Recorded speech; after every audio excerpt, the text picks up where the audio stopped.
Dublin, early 2000s. Before sunrise, the streets of West Dublin were still and dark as 12-year-old Joseph "Joey" O'Callaghan climbed onto the back of a clattering milk float. He was eager and proud, a kid about to earn his first real pocket money. The dawn air was chilly, the neighborhood silent, as the small electric cart trundled along. Joey perched among clinking milk bottles, unaware that this ordinary morning would mark the start of a nightmare. He had no idea the man at the reins, local milkman Brian Kenny, was no honest tradesman. Kenny was a dangerous local gangster. Under the guise of delivering milk, Kenny was running a heroin distribution route. As they went door to door, Kenny would hand Joey harmless-looking grocery bags to drop off along with the milk. In reality, those bags contained heroin and cash. The boy gradually realized the milk run was a cover for something sinister. Once, a customer greeted them not for dairy, but with the jittery eagerness of an addict awaiting a fix. Joey began to understand why Kenny always insisted he keep quiet and follow orders. Kenny groomed the impressionable boy, drawing him deeper into illicit work. Joey became a lookout and a courier, ferrying cash and narcotics for Kenny's small but volatile drug gang. Kenny was capricious and violent. When displeased, he would fly into rages. Joey endured savage beatings, intimidation at gunpoint, and even sexual abuse at the hands of the man he once naively trusted. The teenager learned to flinch at Kenny's footsteps and to never ask questions. By the time he was 17, he was trapped and utterly terrified, a pawn in Kenny's criminal schemes. Isolated and intimidated, Joey felt he had no way out. Kenny warned him that the price of disloyalty was death. By 2004, Joey was living in constant fear. That April, he was dragged into a horrific crime by the man who had trapped him. On April 17, 2004, a young father named Jonathan O'Reilly was sitting in a car outside Cloverhill Prison in Dublin, having just visited an inmate. Without warning, a motorcycle carrying two men roared up beside O'Reilly's parked BMW. The riders were Brian Kenny and his associate, 24-year-old Thomas Hinchon. They opened fire through the car window, pumping multiple bullets into O'Reilly. The attack was a cold, calculated Gangland hit. O'Reilly, only 25 years old, was killed instantly in the hail of gunfire. In the aftermath of the drive-by shooting, Kenny and Hinchon scrambled to cover their tracks. They turned to the one person they thought they could trust, Joey. The two killers thrust the murder weapon, the handgun used to shoot O'Reilly, into the teenager's hands and ordered him to hide it. Joey was terrified. He knew that if he obeyed and kept quiet, he would be protecting murderers and becoming complicit in further violence. But if he refused or went to the police, Kenny had sworn to kill him and slaughter his family. It was an agonizing dilemma for a boy barely out of childhood. For a brief moment, Joey pretended to comply. He took the gun as instructed. But inside, he knew he could not continue living in fear and silence. Summoning courage that belied his years, Joey made a fateful decision. He would betray his gangland captors and seek protection from the law. Under a veil of secrecy, he contacted his older sister and confided what had happened. With his sister's help, Joey slipped away from Kenny's hideout at Kilshane Cross. He went straight to the Gardaí, the Irish police, and told them everything. At a secure Garda safe house, the frightened teen recounted the full story of Brian Kenny's criminal enterprise, the milk round drug operation, and the murder of Jonathan O'Reilly. He then led detectives to the hidden firearm that Kenny and Hinchon had given him. This evidence, combined with Joey's eyewitness testimony, became the cornerstone of the case against the two gangsters. Kenny and Hinchon were soon arrested and charged with murder, but even from jail, they attempted to intimidate the key witness against them. Joey received dire warnings. If he opened his mouth to authorities, he and his family would be killed. Despite these threats, the young man refused to back down. The Gardaí placed him under armed protection as the trial approached, fully aware that his life was in grave danger. In July 2005, the murder trial of Brian Kenny and Thomas Hinchon began in Dublin. Joey O'Callaghan, just 19 years old, walked into court to testify against the men who had terrorized him. He described in detail how Kenny had groomed him from age 12, how the gang operated, and what happened the night Jonathan O'Reilly was slain. His testimony was vivid and harrowing, a rare inside account of a gangland murder from an insider turned informant. The prosecution also presented the recovered handgun and forensic evidence linking it to the shooting. After a tense trial, a jury found both Kenny and Hinchin guilty of the murder of Jonathan O'Reilly. Mr. Justice Michael Pert, in passing sentence, remarked that the ambush was as cold-blooded and premeditated a slaying of a young man as could be imagined. The two gang members received mandatory life sentences for the killing. Additionally, the court handed down further prison time for both men for threatening to kill the state's witness, Joey. The intimidation had failed. Joey's courage in testifying ensured the killers faced justice. With the verdict secured, the authorities wasted no time extracting Joey O'Callaghan from the public eye. At just 19, he became the youngest person ever admitted into Ireland's witness security program. He was quietly given a new identity and relocated far from Dublin to protect him from any revenge by Kenny, Hinchin, or their associates. The deal was simple. In exchange for truthful testimony, Joey would be kept safe by the state, a new identity, a guarded location, and a chance at a future. It was the only way to save his life, but it meant leaving everything and everyone he knew behind. Joey disappeared into witness protection, starting a lonely new life under constant guard. He struggled with anxiety and nightmares from his years under Kenny's control and spent a long time in counseling to recover from the abuse and stress. Even as time passed, threats against him persisted. On multiple occasions, Gardaí passed Joey confidential reports that credible plots to assassinate him had been detected. A grim reminder that Kenny and Hinchin, even behind bars, or their loyalists on the outside, might seek vengeance. Joey O'Callaghan would never again know the carefree anonymity of an ordinary life. But because he found the bravery to speak out, two dangerous men were removed from the streets, and a brutal murder was solved. To this day, Kenny and Hinchin remain in prison, serving life. They have repeatedly lost privileges for misbehavior behind bars, and any hope they had for early release was largely extinguished by the compelling evidence Joey provided back in 2005. The concept of turning criminals into state witnesses was still relatively novel in Ireland at that time. The witness security program itself had been established only in the late 1990s, spurred by the infamous 1996 murder of investigative journalist Veronica Guerin. In the aftermath of that killing, several members of a Dublin drug gang were prosecuted, aided by the testimony of the first state-protected witness, Charles Bowden, a methamphetamine chemist for the Gilligan drug gang, who agreed to testify against his boss in exchange for a drastic reduction in his own sentence. Bowden admitted to sourcing the handgun used to kill Guerin and to being deeply involved in the gang's narcotics empire. In return for his cooperation, he avoided a life sentence and was instead given a new identity and safe haven abroad upon release.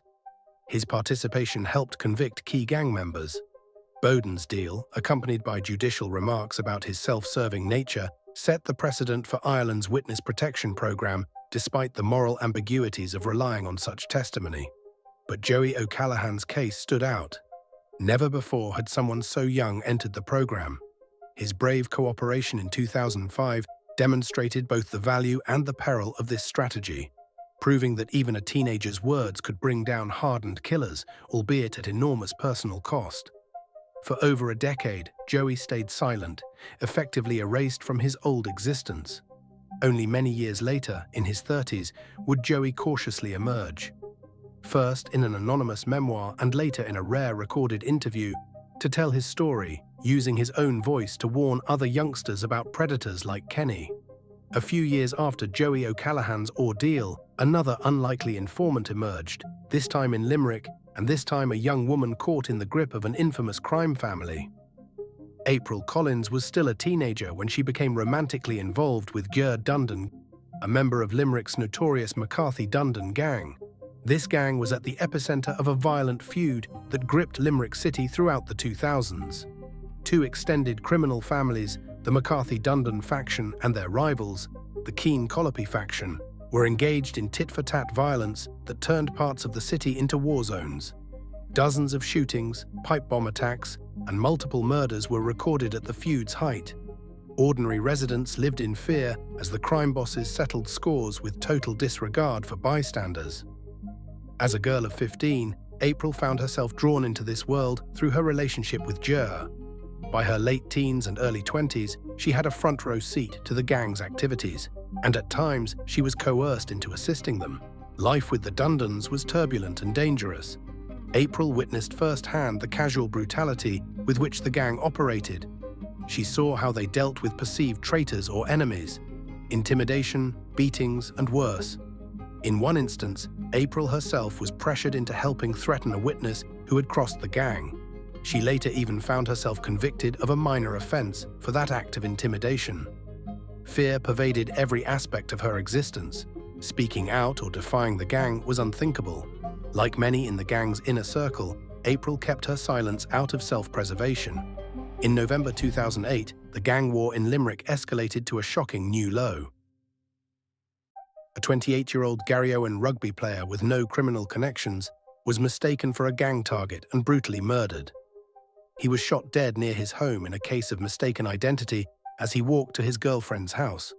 The intended victim had been a drug dealer nicknamed Pitchfork McNamara, but the assassins killed innocent Shane instead.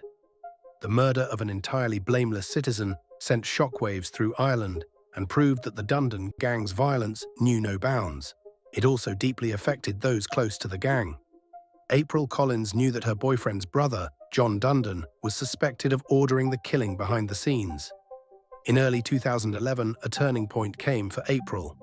Ger Dundon, her partner and one of the younger Dundon brothers, was sent to prison on unrelated charges. With Ger locked up, April seized the chance to break away from the family.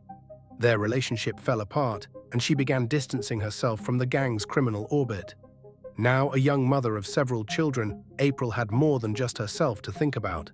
She feared that if the cycle of violence continued, her kids could eventually become targets or collateral damage.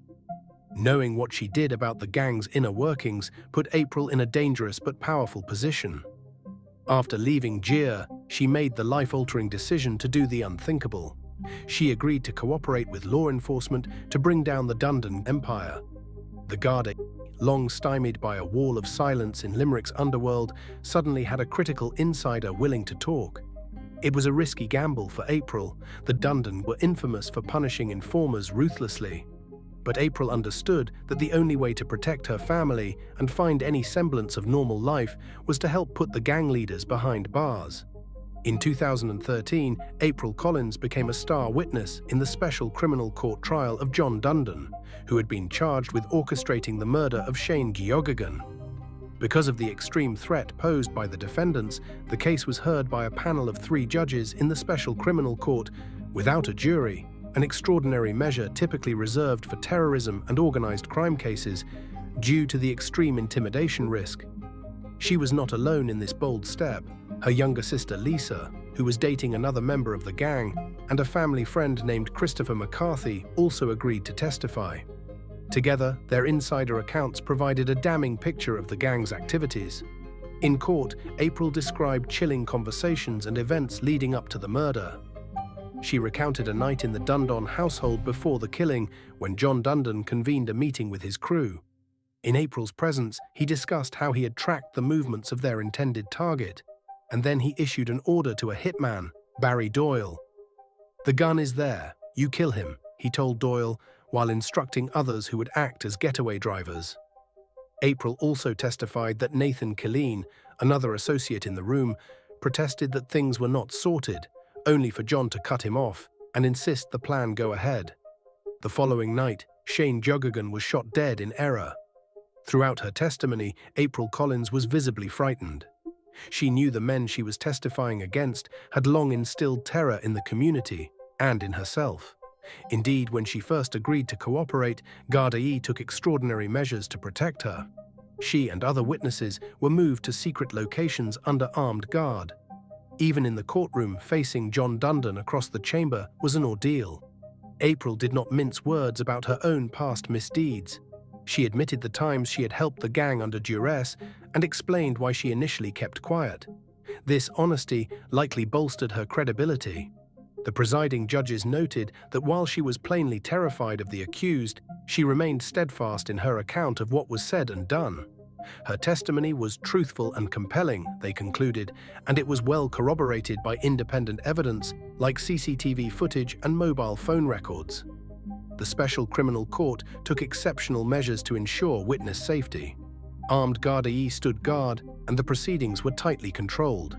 At one pre-trial hearing, an enraged Wayne Dundon, John's brother, was observed making a slashing gesture across his throat toward Roy Collins's father in a bid to threaten him, a brazen display that only underscored the very danger the witnesses were up against. April's courage paid off. In August 2013, the Special Criminal Court found John Dundon guilty of murder for ordering Shane Gyogagan's assassination. He was sentenced to life in prison. The verdict marked the beginning of the end for the McCarthy-Dundon crime network. Roy Collins himself had been targeted purely because his father, Steve Collins, once testified against a Dundon in an earlier case. After Roy's murder, the Collins family entered witness protection and ultimately fled Ireland to escape further retaliation. Now, with John and Wayne behind bars for life, that kind of terror against witnesses in Limerick finally began to recede. In the aftermath, Limerick's murder rate, once the highest in Ireland, plummeted, and the climate of fear in the city began to lift. But April wasn't done. She went on to testify in another major case, this time against John's brother, Wayne Dundon. Wayne was the gang's patriarchal figure, and he was charged for a separate heinous crime: the murder of Roy Collins, an innocent businessman who had dared to stand up to the gang. In that trial, April again took the stand to give evidence. Her information, alongside other witnesses, implicated Wayne Dundon in ordering Roy's killing. Like his brother, Wayne was convicted and given a life sentence in 2014, finally answering for the cold-blooded murder of Roy Collins. With the key Dundon leaders imprisoned for life and others in the gang taken down on lesser charges, the criminal empire in Limerick was effectively dismantled. In the aftermath, Limerick's streets grew noticeably calmer. A decades-long cycle of tit-for-tat bloodshed had been broken, in large part due to the testimony of April Collins and her family. In return for her cooperation, the Irish state offered April entry into the Witness Security Program. She and her children were quietly relocated and given new identities. For a time, she started a new life far from the city that had reared her. However, April found it hard to abandon her home forever. After the trials, she eventually resurfaced in Limerick, choosing to live back in her hometown despite the risks. She kept a low profile, but word of her presence did not escape the Underworld's notice. On at least one occasion, violence struck again on the streets, apparently in response to her return. Shots were fired in a drive-by near a house associated with her family, and a crude incendiary device was set off, presumed to be a warning. The message from the remaining criminal elements was clear. Her betrayal was not forgotten, yet April Collins remained defiant. Under discreet police watch, she continued to reside in Limerick with her children. In 2017, she married a new partner in a small ceremony, determined to reclaim some normalcy in her life despite the shadow of the past. April's story, a young woman who helped bring down one of Ireland's most feared crime families, reverberated across the country. It demonstrated that even the most entrenched gangs could be toppled when an insider bravely steps forward. But it also underscored the personal cost. April traded the danger of living within the gang for a different kind of danger after betraying it. Like Joey O'Callaghan, she must live indefinitely with caution, knowing that vengeful eyes may still be watching. The state can provide new identities and armed protection, but it cannot give back the sense of security she lost. Still, because of April's choice, a reign of gangland terror in Limerick was effectively ended. And the community her children will grow up in is far safer than the one she grew up in. As the 2010s progressed, Irish law enforcement continued to battle organized crime, from local drug gangs to international cartels. One of the deadliest conflicts to erupt was the feud between the Kinahan Cartel, a powerful Irish drug trafficking organization with global reach, and the Hutch gang from Dublin's inner city. This feud turned city streets into battle zones, with at least 18 lives taken in tit-for-tat murders. The bad blood had begun the year before, when a Kinahan hitman assassinated Jerry Hutch's nephew in Spain, an act that demanded revenge. Gunmen from both sides then stalked each other on the streets of Dublin and even abroad. The most audacious flashpoint came on February 5, 2016, at the Regency Hotel in Dublin. That day, armed hitmen, some dressed as Garda ERU officers in tactical uniforms, and one disguised as a woman in a blonde wig stormed a crowded boxing weigh-in event linked to the Kinahan group. Panicked attendees dove for cover as gunfire echoed through the hotel lobby. A high-ranking Kinahan associate, 34-year-old David Byrne, was cornered and shot dead in the melee. The attack was a direct strike by Hutch loyalists against the Kinahans and signaled all-out war. In the investigation that followed, Gardaí identified several suspects, including the alleged mastermind of the attack, Gerard the Monk Hutch, a veteran Dublin crime boss. Another man caught in the net was an unlikely suspect, Jonathan Daodol, a former Dublin city councillor and one-time Sinn Féin politician. Daodol had no typical profile of a gangland figure. He was a married father of 4 and had been known publicly as a community activist. But behind closed doors, he maintained shadowy connections with the Hutch family and dabbled in crime. He and his father had been involved in a separate violent episode, the kidnapping and torture of a man over a personal dispute, for which Daodol was convicted in 2017. Now he was accused of assisting Hutch in the Regency Hotel murder plot. Initially, Daodol was charged alongside Gerard Hutch for the Byrne murder, facing the possibility of a life sentence if convicted. For months he protested his innocence, but as the trial date neared, a dramatic development unfolded. In 2022, Jonathan Daodol agreed to a deal with prosecutors. He would plead guilty to a lesser offense, facilitating the murder, and crucially, he would become a state witness against his former co-accused. In exchange, the murder charge was dropped. Daodol received a relatively lenient sentence of 4 years in prison for his admitted role, essentially helping the hit team with logistics and a hotel room, instead of the far harsher punishment he might have faced for a murder conviction. It was virtually unheard of for an elected official to be so deeply involved in gangland affairs, let alone to then turn state's witness. The decision stunned observers, and it sent shockwaves through both criminal and political circles. By turning state's evidence, Daodol entered uncharted territory. He was promptly moved to a segregated wing in prison for his own safety. Preparations were made to protect him and his family, as both sides of the Hutch-Kinahan divide would consider him a traitor of the highest order. At the high-security Special Criminal Court in Dublin, the trial of Gerard Hutch commenced in late 2022, with Daodol as the prosecution's star witness. Over several days of testimony, he recounted meetings and conversations he claimed to have had with Hutch in the wake of the Regency Hotel shooting. Daodol testified that a few days after the attack, Hutch confessed to him that he was one of the gunmen who shot David Byrne. According to Daodol, Hutch was agitated and looking for help mediating the fallout of the feud. Daodol, who had contacts among dissident Republicans in Northern Ireland, said he arranged a meeting in the north for Hutch to seek assistance from IRA figures in quelling the conflict and hiding weapons. In one of the most incriminating pieces of evidence, Gardaí had secretly recorded Daodol and Hutch during a long drive to meet these intermediaries. On the surveillance audio, covertly recorded and later played in court, Hutch and Daodol could be heard casually discussing aspects of the feud, the need to dump 3 yokes, guns, and the ongoing tensions with the Kinahans.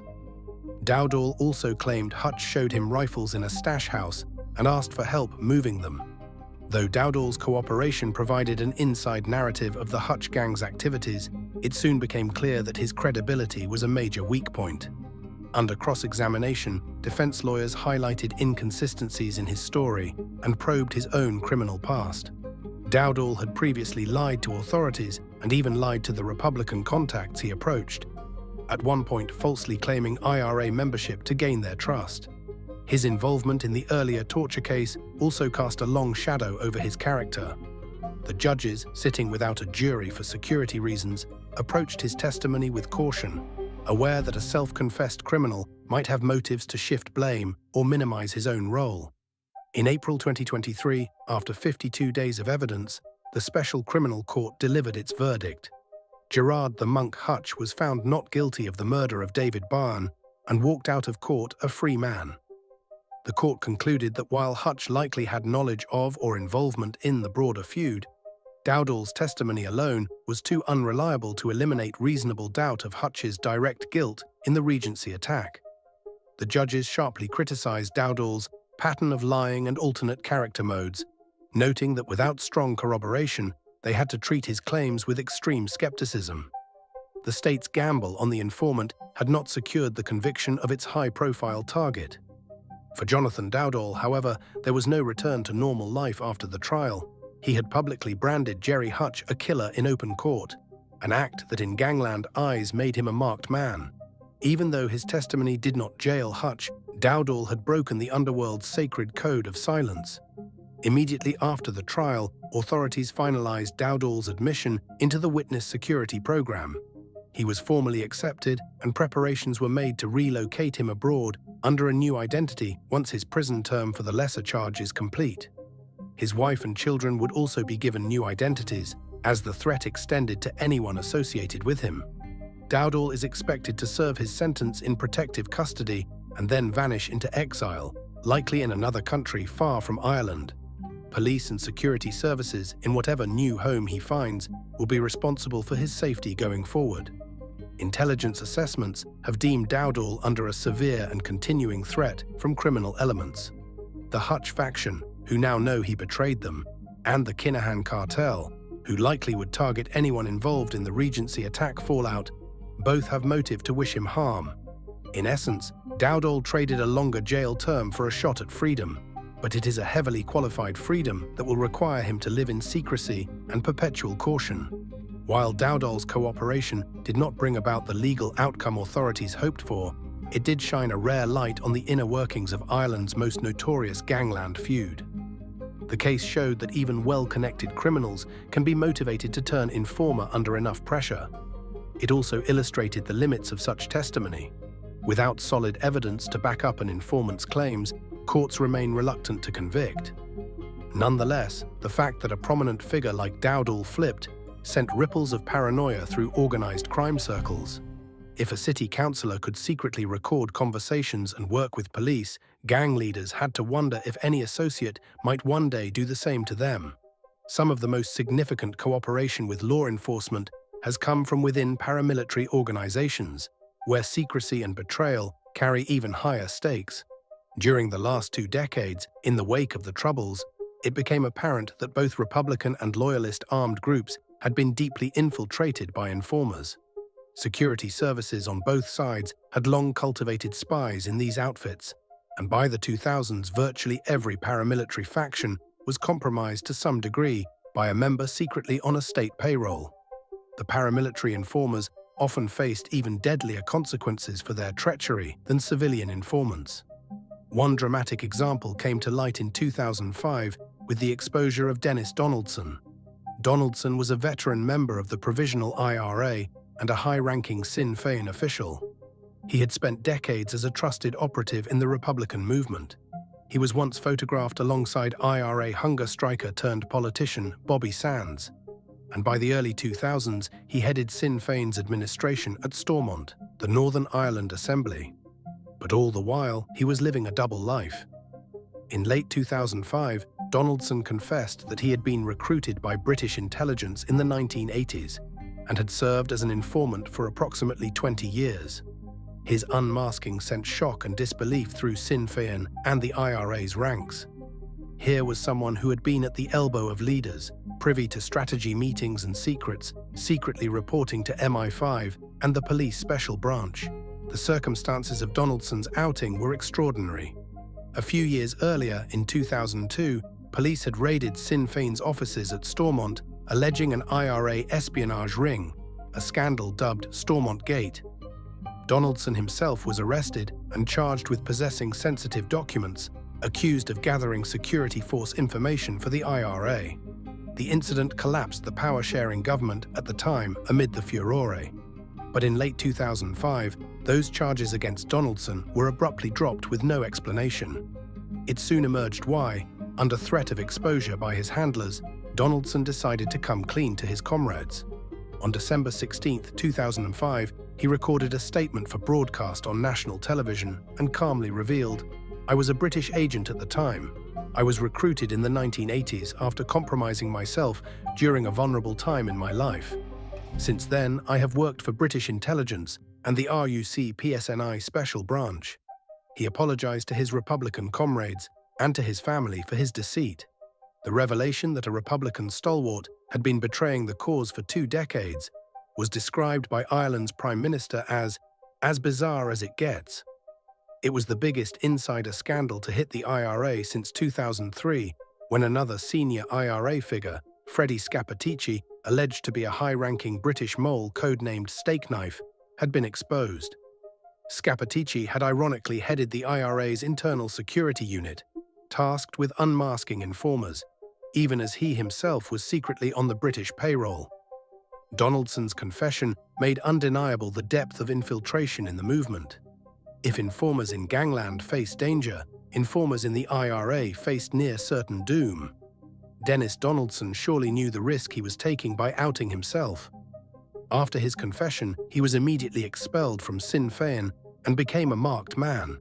He quietly retreated to an isolated cottage near the village of Glenties in County Donegal, living without electricity or running water. The once influential operative now existed in near solitude, reportedly spending his days by candlelight and cutting turf from the bog to stay warm. A few months later, in April 2006, the inevitable happened. In the evening silence of that remote cottage, armed men burst through the door. Dennis Donaldson was shot dead at point-blank range, his body left sprawled by the hearth. The 55-year-old's violent end was as decisive as it was expected. Years later, a dissident Republican faction, the real IRA, claimed responsibility for assassinating him as punishment for his treachery. Donaldson's fate served as a grim warning. Within the world of Irish Republican paramilitaries, betraying the cause was the ultimate sin, and it would be repaid in blood. On the other side of Northern Ireland's divide, in the fiercely loyalist paramilitary gangs, similar dramas unfolded. One of the most significant loyalist informers in recent times was Gary Haggerty, a former commander in the Ulster Volunteer Force, UVF, in North Belfast. Haggerty led a UVF unit during the later years of the conflict and into the supposed peacetime of the Good Friday Agreement era. But he and his men continued to engage in terror and organized crime. In 2009, Haggerty was arrested for a range of violent offenses, including sectarian murder. Facing the possibility of multiple life sentences, he took an unprecedented step. He agreed to become a supergrass for the authorities. There had been supergrass attempts before in Northern Ireland, notably a 2012 trial where 2 UVF turncoats testified against dozens of their comrades. But that case collapsed when a judge found their evidence unreliable.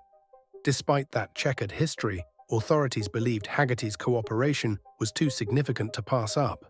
Over the next several years, Haggerty provided a monumental trove of information on UVF operations. He was interviewed more than 1,000 times by detectives in one of the biggest and most complex cases ever undertaken in Northern Ireland. When his testimonies were compiled, they ran over 23,000 pages of transcripts. Haggerty admitted to his own heinous deeds as part of the deal, including involvement in 5 murders, 5 attempted murders, some targeting police officers, and directing terrorism. The catalogue of offences stretched over a 16-year period from 1991 to 2007 and included the loyalist murders of several innocent Catholic men, among them a 66-year-old grandfather shot while babysitting his grandchildren. The lengthy charge sheet included not only killings, but also aiding and abetting murder, kidnapping, possession of firearms and explosives, hijacking, false imprisonment, arson, intimidation, and riotous assaults. One of Haggerty's murder victims was indeed a 66-year-old man, Sean McParland, who was gunned down while minding children, a cold-blooded sectarian execution that highlighted the cruelty of Haggerty's UVF reign. Yet all the while, he was also a paid police informant, feeding tidbits to Special Branch even as he carried out violent acts. In his debriefings, Haggerty would later claim that some of his handlers turned a blind eye to planned murders or failed to act on warnings, a revelation that raised disturbing questions about collusion during the Troubles. In exchange for his sweeping cooperation, prosecutors agreed to a vastly reduced sentence for Haggerty. He pleaded guilty to over 200 terrorist-related offenses. The judge imposed a life sentence for each of the murders, but then slashed the minimum jail time dramatically to reflect his assistance. In January 2018, Haggerty was effectively given just 6.5 years behind bars. Having already spent years in custody during negotiations, He was released in May 2018 and immediately placed into a secret witness protection arrangement. The brevity of his imprisonment, just a fraction of what 5 murder convictions would normally entail, outraged the families of his victims. Many in Northern Ireland questioned whether justice had been sacrificed. Indeed, the Court of Appeal later ruled that Haggerty's sentence was unduly lenient, though by then he was already free and in hiding. In the interim, prosecutors reviewed the extensive evidence he provided to determine whom they could charge.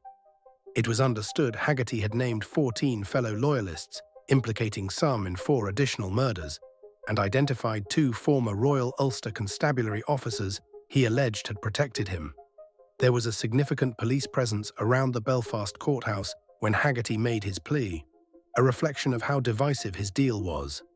After his release, he vanished to an undisclosed location outside Northern Ireland, equipped with a new identity and guarded by security services. Haggerty's information did lead to some subsequent trials. In 2023, he testified against another loyalist, James Smith, accused of a 1994 double murder of Catholic civilians. During that testimony, Haggerty coolly detailed how Smith and another UVF man, Mark Haddock, had plotted the killings and how he, Haggerty, supplied one of the murder weapons. However, even with Haggerty on the stand, the outcome was mixed. The defendant was acquitted in 2024, with the judge highlighting discrepancies between Haggerty's story and other evidence. In the end, Haggerty illuminated many dark truths about the UVF's campaign and even cast a light on police misconduct.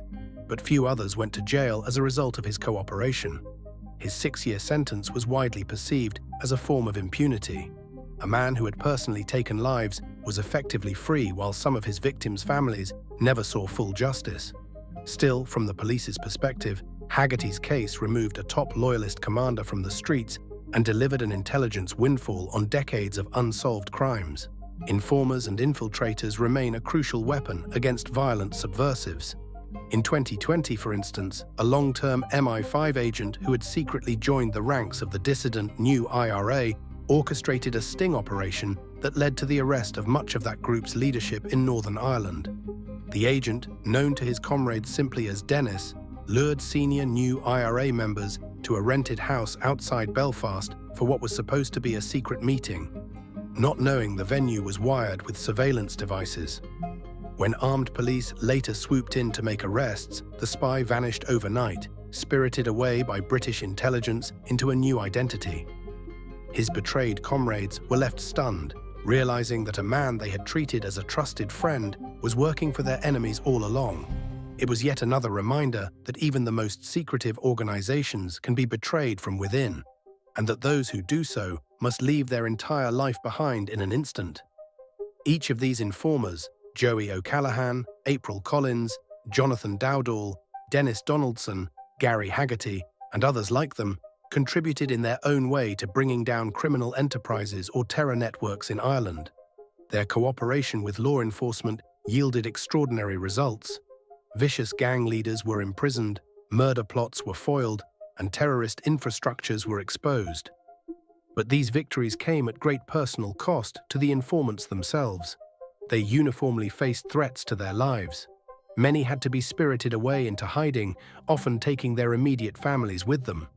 In the history of the Irish Witness Security Program, only a few dozen people have ever been protected, and those few know the lonely road it entails: new names, new homes abroad, and the erasure of their past. Some, like Donaldson, paid with their lives for the choice they made. Others live on in anonymity, knowing any day could bring an attack if their cover is blown. Within the underworld, the names of informers become cautionary tales.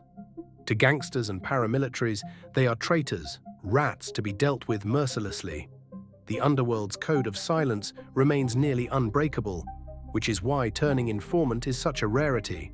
Yet from a societal perspective, these insiders-turned-witnesses have proven pivotal in solving crimes and breaking cycles of violence that might otherwise have continued unchecked. Organized crime by its nature thrives on fear and silence, a code of honor among thieves that stymies traditional policing. Time and again, investigators have found that the key to cracking a syndicate is someone from within willing to talk. One honest testimony can unravel an entire web of crime. These informants were rarely saints. Many were deeply entangled in crime themselves before they flipped. They made the choice to cooperate, often after reaching a personal breaking point, when the fear of staying loyal outweighed the fear of betrayal. Ireland's witness security program remains a small and shadowy operation, activated only in the most extreme cases. It quietly safeguards those few who step forward, providing them new lives at the price of their old ones. Uniquely, Ireland's program has no specific law governing it. Instead, it operates through confidential Garda procedures shrouded in secrecy. This flexible, covert approach is intended to protect identities and adapt to each case's needs. Deals offering reduced sentences, immunity, or protection have proven powerful incentives to entice accomplices to help crack complex cases. Still, authorities are judicious with such bargains, knowing that relying on a criminal's word is a double-edged sword.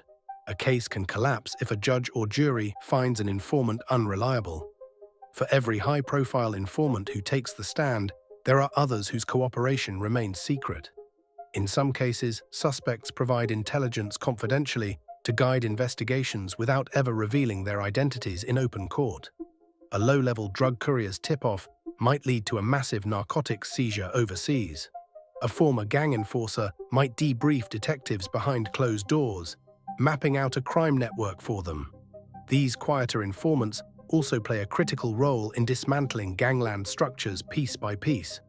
They may never make headlines, but their information can stop murders, intercept drug shipments, and save lives in the shadows. In the end, the legacy of these gangland informers is etched in the convictions and the criminal networks they help demolish. Dublin's milkman-killer duo rots in prison because a boy found his voice. Limerick's reign of gang terror was quelled because a young mother put her children's safety above the code of silence. A vicious underworld feud was exposed in court because a conflicted politician sought a way out. And in Northern Ireland, decades-long secrets of war and peace were dragged into the light by men who once dealt in darkness. Their stories are both inspiring and sobering, true crime sagas that illustrate the power and the peril of breaking the code of silence. Each informer made a momentous decision to cooperate, altering the course of Irish crime history while forever altering their own fate. Theirs is the double-edged legacy of the gangland informer, hailed for helping bring justice, condemned for betraying the underworld, and destined to live with the consequences of that choice for the rest of their days. In a world of shadows, justice sometimes hinges on a single act of courage, the informer's decision to speak out. Ireland's gangland informers have altered the criminal landscape with their testimony, proving that even in the darkest corners of organized crime, the truth can find a voice.